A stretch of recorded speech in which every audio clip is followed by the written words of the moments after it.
Feiden is my guest today on the Live Young podcast, and I'm super excited to have him because I'm a fan. I'm a fan on the gram. I've been following you because one of my girlfriends, when I used to live in New York City, has been training with you, or she trains with you. And I just saw her transformation. I was like, who is responsible for this besides my friend Madison? And it was Ben Feiden. So welcome. Thank you for having me. Thank you for being a fan. My page is for the people, so I'm happy to hear that you are a fan. And I love the way you put that, that yes, Madison is under my care, but her amazing transformation is very little me and very much Madison. Yeah, I think that's I mean, yes, and it's obviously very clear that the work that you do is what you're meant to be doing because of the impact you have on others, but also it's because you live and breathe this lifestyle. I do. I do. So And just to like jump into that, and I was briefly saying before, to me, and what Live Young really stands for is like learning yourself to love yourself, but Live Young being this idea of being alive. And that sounds so simple, but I don't think it's simple at all. I think being alive is really a choice. Living is a choice because so many of us, and I think such a part of this human condition that we can easily get stuck in is this idea of existing and this autopilot where we're just going through the motions of life as opposed to really living, really choosing, the way that we want to live it. So with that said, like, I want you to speak to your fitness journey, how you live, and why I love, double clicking on your posts because I'm so inspired by how you show up. okay. Well, I also love the way you phrased everything you just said about living. Um, because yes, everything you described about me is accurate. This fitness is my lifestyle. I am choosing to live this life very colorfully and doing everything I can and making sure my body and mind is capable of doing everything I want to do. But it didn't start this way. I After school, after college, many years ago, I entered corporate America. I bought digital advertising space and I sat behind a desk for not many years, only a couple of years before I realized everything that you just described. Mm. I wasn't living, I was going through this scripted life almost. I come from an upper middle class family in the suburbs. It was protocol to go to college. It was protocol to move to New York City because I'm in a New York City suburb and then get a job and then find a wife and a house and, keep building your salary theoretically. But You say that, I hear like my wife, like find a wife, like in the forest. Yes, keep right, going. yeah, something like that. But the script wasn't cutting it for me. I had an adventurous little childhood. I got into trouble. I liked doing things that I liked doing. And stepping into the corporate America, I mean, I grew up. I'm not looking for trouble at all the time, and I'm not a young kid anymore who can get in trouble freely. But there's a middle ground between walking the straight and narrow in corporate America and what you're supposed to do or what I was supposed to do and living. And I had to find it. And yeah, I had to find it. So we got out from behind a desk. I got out from behind the desk. I was looking at first for other desk jobs, not really sure why. Maintaining my fitness, it was always my passion. I loved it. I was boxing at the time, not boxing flow, kind of nitty gritty boxing. But as I was going through these interviews to sit behind other desks and work for other demands, if you will, I was like, what am I doing? Why am I searching for an equivalent situation to what I'm leaving? And when I took a look in the mirror to try and evaluate really what drove me in this life, it was right in front of me the whole time. This fitness thing, this boxing that I was doing. I underwent a pretty serious weight loss transformation that involved learning nutrition and then just those lessons and knowledge. Once you learn nutrition, once you learn fitness, it doesn't stop there. It is so embedded into everyday life. It is so embedded to how you feel when you go to sleep at night and how you feel when you wake up in the morning and how you deal with the alleged 2:30 p.m. crash that I no longer experience. It's just Mm-hmm. so much that goes into it. It's how you feel doing the work that you're doing, how you feel with these relationships that you have around your life. And it all comes down to what you are physically or literally and metaphorically feeding your body and mind. So once I started, and I would like to highlight that I didn't get a full picture before I stepped into this journey. But once I started to realize this, once I saw the first step of the staircase, I started sprinting right up. And I we're still love that. climbing. Yeah. And everything you say, like once you feel, to me, it's like, it's just a feeling. Like you can speak to obviously nutrition, diet, programming. We can go into macros and everything else. But what you're saying is there was this knowing that what you weren't doing wasn't working. And that if you actually sat with yourself to feel into what is, like it was right in front of you. It was actually right within you. Like Yeah, it was literally who you are as opposed to what you were doing. right. So, I mean, I love that like this treasure. I think again, it's like we're so busy distracting ourselves from ourselves to, exactly like you said, go on this journey of like, upper middle class or college or find the wife in the forest, make money, have the kids. When actually like the true gift of life is being who we are.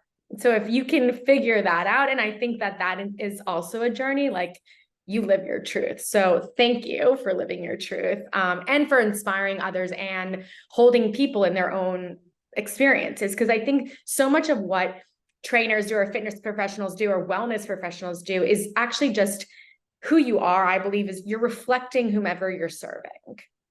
So like you stand for something, and the people that you obviously attract, they want what you have, right? They want like Right. that clarity, that confidence, that knowing. So putting it out so authentically, it is the inspiration. So good job. Thank Um, you. Thank you.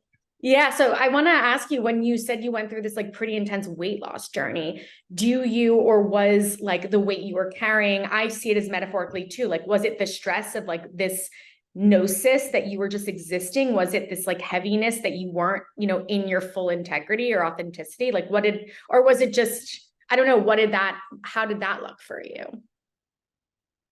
You know, now that you say that, that's actually the first time anybody's ever positioned it like that to me. Usually people just want to know what triggered the initiation of the loss, which I don't really have an answer for. But Hmm. looking back on it now, this happened in 2013 to 14, so 10 years, a decade ago now. When that happened, it probably was the weight of everything around me. It probably was stepping into this corporate America that I thought was the next great step. Oh man, I got this job. I got a salary. I'm going to be having a paycheck every other week. This is amazing. But what was supposed to be amazing to me didn't feel amazing to me.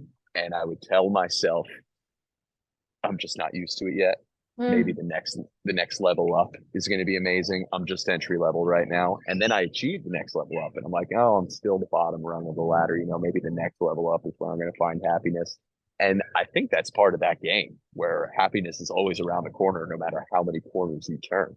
Hmm. And living a life like that, chasing, I don't even want to say elusive, chasing something imaginary that may not even be there. It certainly doesn't feed your soul the way that you literally should be feeding your soul with whole foods and stuff like that. And yeah, it probably sent me down because in high school I was in shape. In high school I was an athlete. In high school you have the metabolism of a 16-year-old boy where you can eat Yeah. anything and go in. So it was probably a lot of that. It was probably a very subliminal unhappiness or an even less subliminal quest for happiness that was becoming more and more apparent that it wasn't there, or the quest Yeah. that I was on was in the wrong direction. And that resulted in a pretty unhappy individual, both inside and out. Yeah. I mean, I look at it like when we're not fulfilled, when we're unfulfilled, we fill ourselves with empty or extra. So, everyone has a thing, or scrolling, sexting, swiping, dating, sugar, alcohol, whatever it is. Because I think when that unsettled energy is just active within us, we try and find a way to settle it. So like even using fitness, like for me, fitness was always like, that was how I got out the anxiety. And also I can like go and like need a piece of candy because like, I feel sad and lonely. So it's like just honoring like what you're using to fill whatever empty, as opposed to fuel yourself forward. So like, Right. which is why I wanted to start with your journey, because it also humanizes you. Like I feel like there's always a moment, a breaking point, something that leads you to just question everything and then potentially blow everything up and pivot. And I give you so much credit for being brave enough to literally honor and admit that this wasn't working for you, because I think that's really where the stuckness comes in, and this like habitual unhappiness, loneliness, unworthiness. And it's just this spiral down of like whatever the desk job or the relationship, whatever's not working in your life that you're not willing to face. Because I think like usually when there is something that's disconnected, it's reflected in everything in your life. Absolutely. Yeah. So I'm super fangirling this not for everyone hashtag thing, because I feel so seen. Like I am not for everyone. All of the shit that I share, I am so out there in everything that I've done. And I love that you honor that you're not for everyone. So tell me what that means to you. Well, it came from a good place, and then it kind of I love that you love it, and I love the people that love it. It's hit. It came from a great place, and it has since turned into a marketing tool, because I would actually love to be for everybody. I would love if everybody got on board to what I'm selling is not for everybody. But because of today's society, I'm not for everybody. What I'm pitching, I am for everybody. There's just an educational piece that's not there for the people who are not there yet. And since I'm one person and I only have so many hours in the day, I can't be there to educate everybody. So you know what? If you are not up to that point yet, I'm not for you. But, if your eyes aren't open yet, if you're not awakened yet, if you don't want to be, if you choose to look the other way, I'm not for you. I'm for the people who realize that there is no circumvent of the hard work. I'm for the people who realize the only way out is through. I'm for the people who realize that nobody's coming to save you. This is you. Yeah. And right? I think that's why it resonates too, because you're like living truth of that, and it feels very evident and authentic. And it's funny when you said earlier, like it wasn't like Box and Flow, it was like whatever.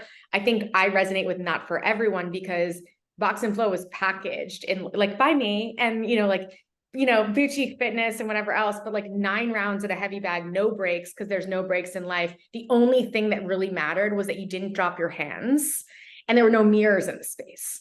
So at a time when all of these like big box fitness places were opening and everything was about like the fitfluencer, I was like, fuck you. You're either ready to get messy and like face yourself on a heavy bag to free yourself, or like this isn't for you. And just like you said, the only way out is through. The whole tagline was flow through the fight. So like at some point when you're boxing and like to the beat of the music, 9 rounds, like first round, you're getting your tools, like coach has the water, the towel, you're like feeling into it. Second round, like you're learning the punches. Third round, like you're thrown into the ring and like you have to fucking figure it out. But like at some point same with life. Like if you can let yourself surrender, you start to dance. The best fighters with the punches. Yeah. They roll with the punches no matter what. I think what you just said is my new favorite metaphor for life. 9 rounds, no breaks. All that matters is you keep your hands up. I loved that line. Thank you. And it's ironic too, because in the way that I've shifted into like my life now, it's become my life story. I realized why I created that, because after I closed my studios, I had to take on 9 lives. Like I literally had 9 deaths, and I was like, holy shit. Everything I did for Box and Flow was simply to prepare me for my life now, because I just kept getting hit with like more to like, like anything that could knock me down, like the hardest, most traumatic experiences. And it was like, I trained for this shit. Like I trained for this. So I'm a firm believer in everything you said too. Like no one's going to save you, but everything you do and what I've done and do, like I'm training for life. You know, so often I'm sure you too get like, well, are you running a marathon? What are you doing? Competitions? And it's like, no, dude, like this is like the real thing. Like this is every day. Right. The not for everyone answer is, what are you training for? To be harder to kill. But what does that mean? It means living. It means It, living. the opposite of being killed is living. So if I'm training to be harder to kill, it means I want to live this life to everything I got. Yeah. And I love that. And I would also say, I believe the opposite of living is existing. Existing. Because the lens through which I live is like, just like you said, it's colorful, it's vibrant, it's like full tilt. And so as opposed to you at this desk eating snacks, fucking waiting for shit to change, you know, and like Mo, Dick, and Larry at their desks, like waiting to get to the next level, like waiting to fall in love with their wife. Like that's not how life works. Like you have to choose it. Are you familiar with the term anti-fragile or anti-fragility from the book by Taleb? Nope. Tell me So about it. anti-fragility in a nutshell, if you send a fragile package, it'll say fragile on it. Best case scenario, it gets there neutral as you sent it. Worst case scenario, it breaks, it's negative. So anti-fragile, anti suggests the opposite. So the opposite of fragile is not neutral. That's best case scenario of that. The opposite of fragile is better through chaos. So I like how you just said existing, because we just said three components here: death, existing, and living. So if we are anti-fragile, if we are anti-death, it's not neutral, it's not existing, it's living. Yeah. It's an upward trajectory. It's not just coasting. Yeah, I love that. I think once you taste like life, this like literally taste it, feel it, like that, like invigorated emotion of like it being in your body, in your veins, it's hard to ever settle for less than, you know, and it's like a tease. Sometimes you meet someone, you're like, oh, they're fine, or like this feels good, but does it feel fucking awesome? Like if you felt awesome, like why would you settle for fragile? Why would you, you know? Right. Neutral. Right. Yeah, or neutral. So I know you coach men, but I know you through coaching women. Like talk to me, this is a vast question, but like obviously men and women are so different, the body is so different, and you must cater every program differently. But so when a woman comes to you, like what does that look like? Training. Well, I know it. My profile, everything says I help men. In my online space, which is a large portion of my business, I tend to attract men. So in my online space, I'm not there. I just issue programming and they complete it on their own. And I happen to find that men don't want me right next to them in the gym. They don't need me right next to them in the gym. Give me the work. I'll handle this. Good. You know what? Perfect. So actually, the majority of my in-person clients, if not 100%, probably 95%, are women, because women tend to like the personal training. It's for everybody, not for everybody. It's for everybody. But the difference between training men and women, I'll tell you, the best, the ones who really understand training, there's very little difference. You know, there's the nuances of reps and weights for your goals, but the ones who really get it, there are very little difference. It's the biggest differences are for the newcomers and the newer people to training that I experience, who have so many preconceived notions just because of the society we live in. They have so many thoughts of what they should be doing, what they shouldn't be doing, and what they'll look like if this happens. And there's a big educational piece that comes involved. So I would say the biggest difference is right there in the beginning, and squashing all of these wrong, fables about fitness. So then I'm just going to throw them out there because everything that I think about, like if I lift heavy, my body just, it literally just shifts, changes. When I lift heavy, I feel like the Hulk. Like, is that true? If I mean, I want you to squash all these myths. Absolutely. Absolutely. So you just said you feel like the Hulk. I will never invalidate how you feel. I happen to love if you felt like the Hulk, but I don't think that you're saying that in a way that you I like. said I I think look you like the said Hulk. Look. you said you feel like the Hulk, Okay, in well, which that was case I the won't truth. argue. I feel like the Hulk. If you said you look like the Hulk, I would say, with all due respect, you're a little bit crazy. The Hulk is gigantic. I spend hours of days of weeks of the past decade trying to look like the Hulk, and I'm not there yet. Hmm. So no, you will not. My favorite analogy is if you get in a car, are you a race car driver? Are you ready for the Indy 500 when you step into a car? No. If you lift up a weight, you're not a bodybuilder. It's just not how it works. Muscle is built, one, over a serious length of time, and two, with a lot of calories. So if you do eat plentiful, if you are not conscious of when to diet and when not to diet, you can put on size compared to before you started working out. Sure, that will absolutely happen. I can't say that won't happen, but it won't blow up overnight. You won't just turn into some muscle maven that you weren't expecting. It's not like you're going to wake up and look in the mirror and find yourself unrecognizable. These things are painfully slow.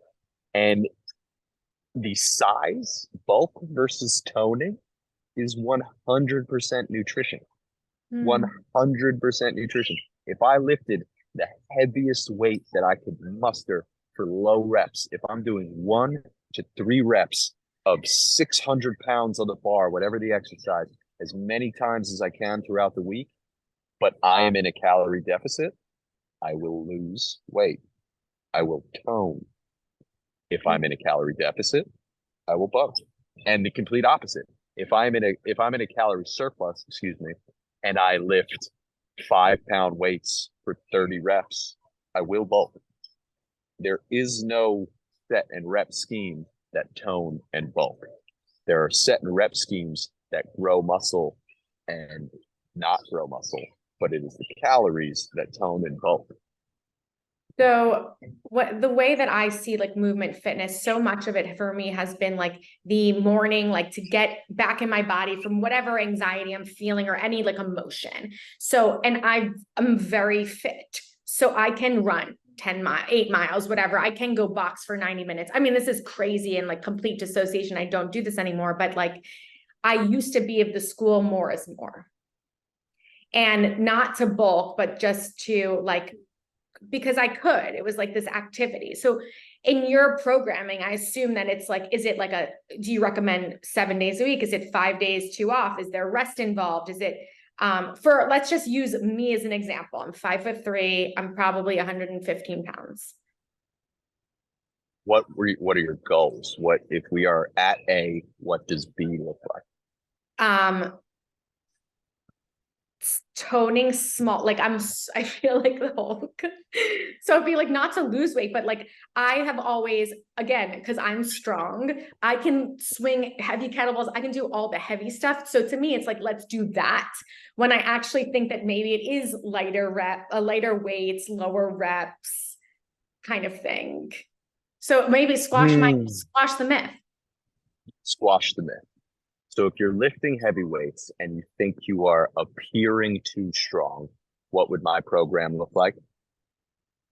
I mean, if it might just be keep doing what you're doing, it's working, but like, is it light weights? No, it is never. Well, light is all relative. So what I would say to you, what I would honestly say to you, if you wanted a program and you said, I feel like I'm getting too strong and I don't want to be any more muscular and I don't want to be bulky, a priority would not be to increase weight. So we need to find a way. I'm hesitant to say lightweight because it's more appropriate to say lighter weight because it's relative. If the weight does not stimulate a change, an adaptation, absolutely nothing will occur. and 30 reps of a 5 pound weight, you're not feeling an adaptation. You're just feeling tiredness. You can brush your teeth for 3 hours and your arm will get tired and you won't get any muscle. So if you can swing, let's say you're a 115-pound girl who's very strong, so you can swing a 70-pound kettlebell. My program would not be designed to get you to swing an 80-pound kettlebell. It would be to get that 70-pound kettlebell swing look like it belongs in a fitness magazine. It would be to perfect this as much as you can using this weight, dialing in our nutrition, and dialing in the rest as well. You mentioned rest in there. You mentioned if I put rest or if I recommend 7 days a week. The answer is no, I would never recommend 7 days a week. So if you didn't want to get any more bulkier for both your mental and your physical, we wouldn't increase the weight. Mm-hmm. We would find the weight that stimulated growth, and we would live in that area until it is completely exhausted. And to completely exhaust a weight like that would take a very serious journey. So we would have a lot of time to play with at the weights you're currently at to shape the body the way you wish. What's your take on like cardio, like for your female clients particularly? Because I know, I would say the one thing, just my opinion, that's different for men and women is like the hormonal component of the woman's sensitivity hormonally. Absolutely. So like cardio, like, I mean, just, do you recommend like cardio? How many days a week would you say if someone's listening to this and they're like, oh, I kind of want to lose weight, but like, you know, my body's super sensitive. Like, how often should I be doing cardio? Okay. These are all very loaded questions. So I'm going to try and break this down so any listeners can apply it to them. If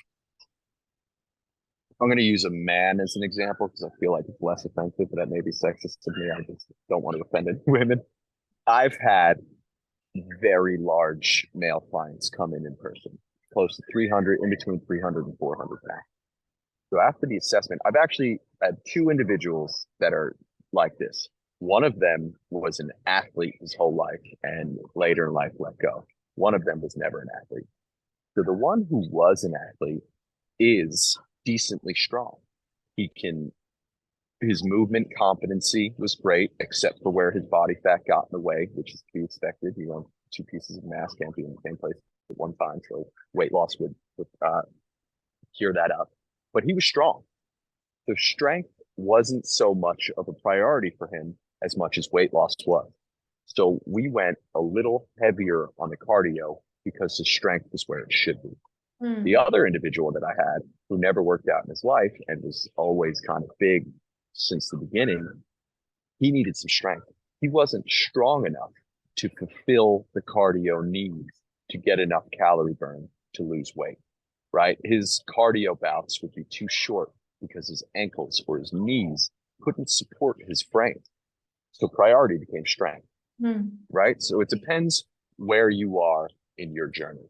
If you are decently strong, let's define that. If you're a mother and you can pick up your kid with ease and you don't have low back pain and you can lift your groceries and raise your shoulder overhead and not feel much pain, I would say you're adequately strong for your life's demands. In which case, let's up this cardio a little bit, get this heart health pumping and get some calorie burn in there, not neglecting strength, not even putting it on the back burner, just a little bit more emphasis on cardio.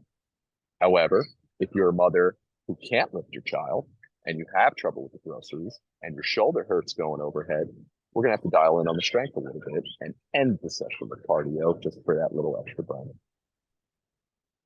Makes a lot of sense. And it also, I think, speaks to your not for everyone, but also the way that you cater to everyone who comes to you, because it is so specific. And also to honor that, like, my questions are loaded because I think I'm speaking from, like, you know, again, squash these myths or how people think or what the mindset, like, to go along with the culture that we live in, to generalize all of these things when the body is so differentiated, when the body is so sensitive, and there's so much information out there. It's so hard to actually just like figure out what is for, because I think it's different for everyone.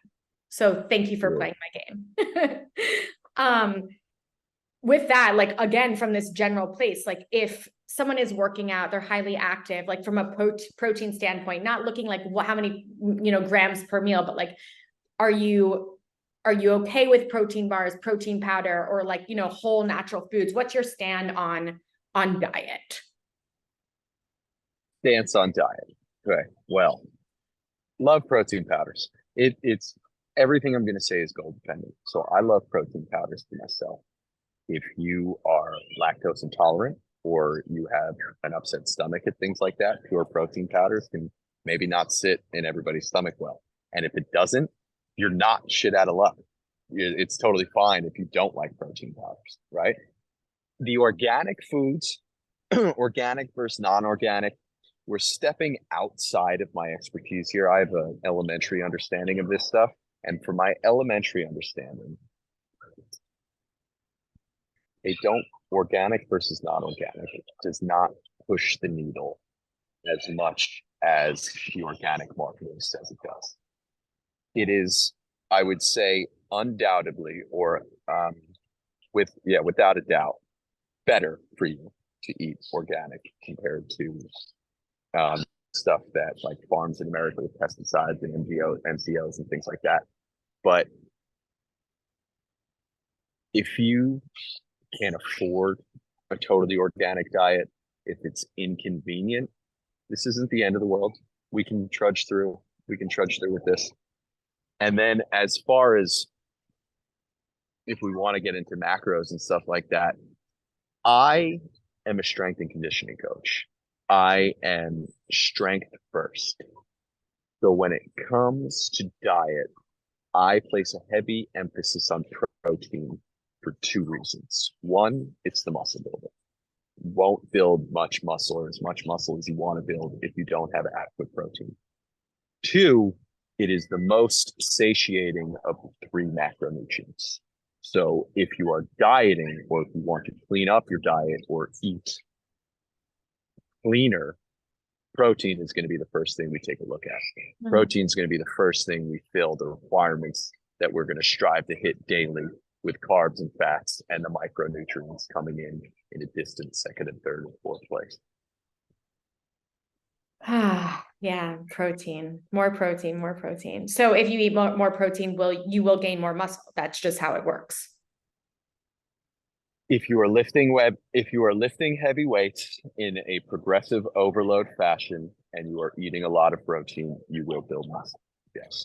So you break up a week, high level, another loaded question, like how would you break up cardio versus strength? Just for like the person who's starting their fitness journey or works out, to be more mindful of it. Would you say like, do cardio twice a week or?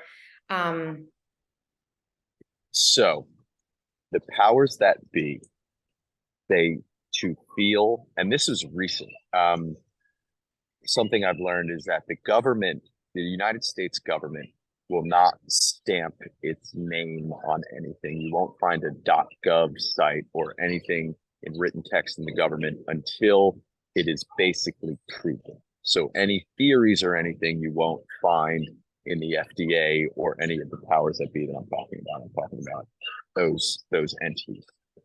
So in 2008, so this is relatively recent in terms of human life and fitness and things like that. In 2008, the government finally put a stamp on the amount that exercise is beneficial, and they say that 150 minutes of vigorous activity a week is required to experience those benefits. Yeah. I just heard that on Peter Attia's podcast. Did you hear this? Dr. Attia, yep. I know Peter personally. I like him very much. He was my uncle's resident 20 years ago at Johns Hopkins University. Wow. My uncle runs the hospital at Boulder right now, and Peter was just his resident. And when Peter is blown up into what he is now, my uncle is like, I can't believe this. I mean, this guy used to goof off like in the Baltimore River down in Johns Hopkins. But yes, Peter is a great resource for longevity training. I believe that's the title of his new book, Longevity. So 150 minutes a week. So of rigorous activity, and I think rigorous activity is defined as over 130 beats per minute for your heart rate. So, a walk is not really going to cut it. Of those 150 minutes, and again, it's totally dependent on where you are. I like 90 of those minutes being cardio. Hmm. Why? Because cardio, and we're talking cardiovascular endurance, we're talking heart endurance, is your health. Without a healthy heart, forget about anything else. I don't care how big your muscles are or how good you look if you don't have a healthy heart. So there should always be a light shined on cardio. And in order to experience the benefits of low intensity cardio, it needs to be longer bouts, about 60 to 90 minutes. So just a blanketed statement without knowing your body, without knowing your goals, without anything, I'm going to say strive for 90 minutes a week of cardio and then fill in the rest with some strength training, some resistance training, whatever mode you want to go. Do you see a shift, or have you, I mean, I believe in this deeply, like the emotional health of your client after starting to work with you, like showing up saying like, hey, I'm ready. Like, talk to me about that shift of not just the physicality, but like the emotional, energetic, like body of these people who are for you. I I quote movies a lot. I love movies. I love cinema. And a quote that I have said so much that the other trainers in my vicinity have picked up and other clients have picked up is from Legally Blonde in the courtroom when they're defending the one who allegedly killed her husband. And she was like, she was working out releases endorphins. And people with endorphins are happy. And happy people don't kill their husbands. And that just comes up whenever the client comes in and says, I've been feeling great. We did 3 days this week. I just feel great. Not like it's raining outside and I can't wait to do this. I say my Legally Blonde line. It hits. Everybody knows what I'm talking about. We laugh, and it's true. It is absolutely true. And this is not to say that you won't have bad days. This is not to say that you won't have a shitty night's sleep and wake up not wanting to come to the gym. But speaking overall, looking at your life, if you look back at your life at the last 5 years and then you start working out for 5 years and you look back at that 5 years, I am willing to wager my life savings that you're in a better mental place with fitness, with exercising your body and mind, which can't exercise your body without exercising your mind. Strategies developed in every single thing that we do. You will feel better on a grand scale. Amen. No doubt. You're obviously also an entrepreneur because you have your own business, and I just recently saw that you're opening a new place. So congratulations. Thank you very much. Performance HQ, Union Square in New York City, 14th and 6th. Stay tuned for that opening. That's a major location. Yes, it is where my current gym is. Thank you. So we couldn't fly too far from the nest, but yep, we are in the thick of it.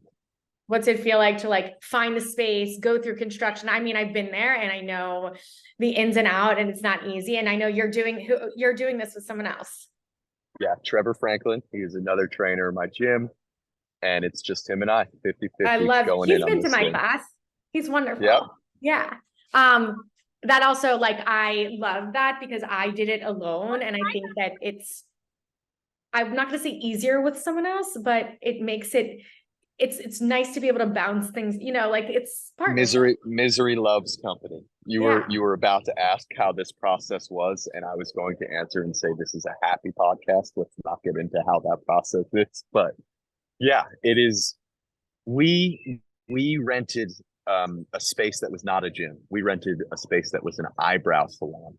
So we had to build a gym in New York City. And I don't know where your listeners are from, and I don't know how many are familiar with New York City, but dealing with the Department of Buildings and the red tape in New York City is excessive, to say the least. So it has been quite the process, but it's just making it all the more worth it. I mean this literally and metaphorically. I have never reached a mountain peak that the view wasn't worth it. Yeah. You I know, so mean, no yeah, matter I'm how with you. hard, no matter how hard that hike is, that top is just so fulfilling that I yearn for another one. I need to chase another one. So I'll let you know when we reach this mountaintop, but that's how it's feeling right now. I Feeling like mean, we're giving a yeah. whole lot into this thing. And to that though, like not for everyone comes up, but also your desire that it would be, because so many won't take that even first step to climb the mountain. Many will, turn around halfway. But I'm with you. Mhm. It's like just don't drop your hands. Like it's that constant internal playlist of no matter what the challenge is, forget even about the reward, because I think it's not like that there's a pot of gold at the end of the rainbow. It's that it's this ever like knowing that if you keep climbing, like for you, like this is for you, your life, like to live as opposed to exist or to, suffer in the fragility of everything, to just show up, that the feeling is the reward. And it's that constant feeling. Yes.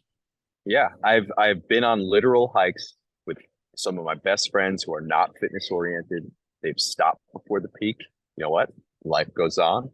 They've probably forgotten about it. I have probably forgotten about it for right now. Nobody holds you against it. You're not a failure. But as you just said, it's for you. You know, life, a mountain is certainly a metaphor for life where you could get off. You can get off at any time. You could throw in the towel. You could take it easy. You could sit the next couple plays out, or you could see what happens next. You could push on. Yeah, push on. So this is throwing this in there because again, fangirl, tattoos, you have a lot of them. I do love my tattoos. Yes. I mean, and I'm just sitting here thinking about like your body it's your marketing, like it is, and it's your temple and it's what carries you. And it's also what houses all of these feelings. So tell me a little bit about that journey, because I don't have any, but I also like, I moved to New York City to go to culinary school after college. So I went through the track of French culinary trained, Food and Wine magazine, then worked with celebrity chefs for a long time. And when I was in culinary school, you're in chef's whites, like head to toe.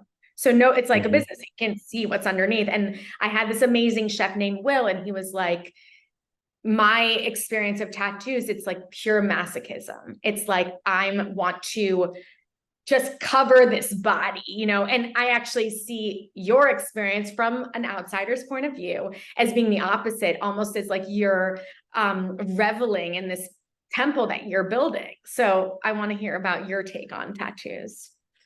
That's I'm impressed and glad that you see it that way because that's exactly it. Um, I didn't start loading my body. First off, I will say that subjectively, I love flair, right? I love a streak in your hair, earrings, little bandana around the neck. I love flair, tattoos, right? Anything like that. If you don't, you don't. It's fine. I didn't start adding this flair to my body until I was in fitness. It's not so accepted in corporate America. It's getting a little bit more now, but I wasn't so, I didn't do it then. And then when I started to get into fitness and it's more in the culture there and it's everywhere and I'm starting to have my shirt off less. Yes, I'm one of those. It's okay. I started getting tattoos. And then I'll tell you, the images on my body, the actual images don't hold much meaning. But what does hold the meaning is that I can tell you where I was and what I was thinking 2 weeks before and after every tattoo. It They memorialize the time in my life. And I usually get them around significant blips that I want to memorialize, that I never want to forget. So every tattoo on me, I have close to 20 or 30. There's a little bit of why I got it, not why I got that image, but why I got that piece at that time and what it means to me. So they tell a story. They tell a story. They remind me of my story, and hopefully I could use that story, I'm a trainer, I'm a coach, I'm a teacher. So hopefully I can use that to get you where you're going. I love that. What goes through your mind when that alarm clock wakes up at 4 o'clock in the morning or whatever every day to like 4 a.m. 4 a.m. every single day. to climb this mountain? Like, what does that feel like? Like, let's fucking go or what? All right. I will not lie. There are mornings where it sucks. There are absolutely mornings where I'm like, fuck this. Let's cancel it all. But those are far and few. Because the reality is, and I firmly believe this, no matter what time you wake up, there's about 10 minutes of that before you're ready to go. Even if you wake up at 3 a.m., even if you went to bed at 1 a.m. and wake up at 3, the adrenaline's going to kick in a couple minutes. Like, I wouldn't recommend doing that every single night, but we can get up and go. So how do I, generally speaking, feel waking up at 4 a.m.? I love it. I love it. New York City is the city that never sleeps. Not many people see the city that I see at 4 a.m. I once had a client, I lived on the Lower East Side. I had a 5 a.m. client on the Upper West Side. I took my bike there every morning, driving through Times Square. Again, I don't know where this audience is. I don't know if anybody knows Times Square, but Times Square is the most famous place in New York City that is hustling and bustling at literally all hours of the day. But that little quick trip that I used to take through Times Square around 4:15, 4:20 a.m. on my bike, the sun was just coming up. I saw maybe 10 people there, and it is a surreal feeling, almost like a mountaintop. Hmm. And that gets me going. Yeah. Knowing that I'm doing what others won't, knowing that I am working to this thing when others aren't. It's not so much about the others, it's more about what I can do, and I'm doing it. So 4 a.m. alarm goes off, eyes flutter awake, maybe a brief, oh man, but then it's up and it's let's get this. Yeah. I started, us 4 a.m.ers kind of gravitate toward each other on social media, I found, because people love to post when they're up at 4 a.m. I'm guilty of it too. I don't do it all the time, but I do drop that 4 a.m. time tag, and we gravitate toward each other. And I started telling people when the Lions eat. I don't know if that's factual, but it's a little motivating. So now I get a lot of random people all over the country dropping me a lion emoji when my 4:15 tag is up on the Instagram. And I like that community that's building. I call us sharks, lions. I feel like a shark when I'm up at 4 a.m. Yeah. I mean, I know 11 years in New York City, and I would be up the West Side Highway, like in the sleet, hail, snow, darkness, 5 o'clock, only one out there running. I mean, like psycho. But I would know, like I would look around, I would take a photo and be like, where the fuck is everyone? Like, let's go. Because I think if you have that mindset it isn't for everyone, and it's clear in like actual, like the tangibility of the evidence around you. But I think when you have that vitality in you, like that fire, you can't ignore it. You just have to follow it, like wherever it takes you. There's an energy at that hour. I can speak to New York City. I've also been in other places at that time, but there is a different energy at that hour that can really feed into your life in a unique way. And I like what it's doing to me. Yeah. So last question. The doors of my studios said everything you need is inside. And sort of along with, my phrase flow through the fight, find that dance and the surrender. Everything you need is inside. What does that mean to you? Sort of the irony of asking someone who's doing something physically external, but yet all of what I sense, your magic, this fire, this vitality it's within you. So I don't know. What does it mean to you? What does that mean to me? Well, it immediately reminded me of a cue that I just learned. So I just started my yoga journey. I am a big believer in that, and this is once you're pretty experienced in fitness, that if you're very good at one thing or only do one thing. So for me, it was strength training. I'm very good at strength training. I only do strength training. It's in my best interest for longevity to practice a discipline that is the complete opposite. So I could have went with gymnastics or yoga, body weight movement rather than strength. So I just started my yoga journey because I also would like the mental aspects that I've heard come with it. And in yoga, I have a private instructor. She's great. She has repeatedly cued to me and refers it to nature, root to rise. So you root into whatever surface you're standing on, whether it be blocks or a chair or the floor, and you root to rise, just like the mighty redwood tree. And the mighty redwood tree is the tallest in the world from no outside help. The roots, what's within you, is what makes you grow so big and grow so strong and so wide and so sturdy. Mm. When you say everything you need is inside, it immediately triggered the root to rise. I will rise myself up. I will step into the floor. I will pump air into my chest. I will do what is needed to be doing because this is my body and my life. Amen. I'm with you. It's the idea of being grounded in order to grow, like your own ecosystem. But the external, I believe, is just a reflection of what's going on internally. So Yeah. I'm full on amen to opposition and balance and fight and flow and strength and softness. And as Bruce Lee says, be like water, like that. Yeah. Ben Feiden, thank you. Thanks for having me. Honor to chat with you, to learn from you, to fangirl, watch from afar. I'm excited for your new space. When I come back to New York City, I'm gonna ping you. Come on in. Yeah. Any closing thoughts? You want to let people know where to find you, all of that? Sure. I'm Coach Feiden on Instagram, Coach_Feiden. Here in New York City. I love talking fitness just like this. You ever want to shoot me a DM, you ever have a question, please feel free. I don't have a massive following where I don't check my DMs. I definitely see everything and I'll check them out. Happy to talk shop. You need support, you need a friend, I'm here for you.